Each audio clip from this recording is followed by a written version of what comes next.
Welcome to Luca and Miguel. Enjoy the video.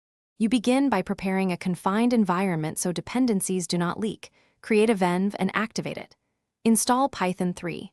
11 Plus and the framework you chose, for example Fast API for async speed or Flask for simplicity. Once done, scaffold routes, a basic app factory, and a requirements file. Make sure to initialize Git now and commit your working scaffold. This saves time and gives you a rollback point. You will iterate from this reproducible baseline.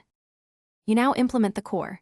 Define your endpoints and data contracts, because clear contracts prevent rework.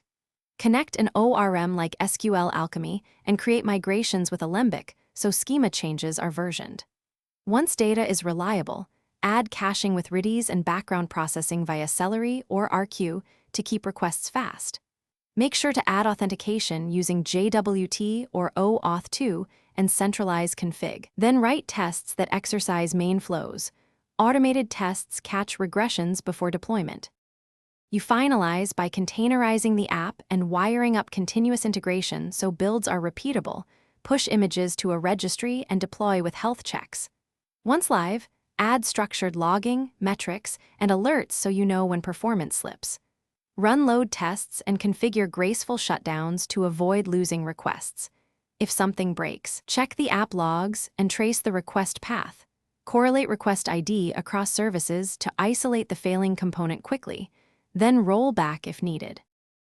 Thanks for watching and please subscribe. It's the best investment you'll ever make.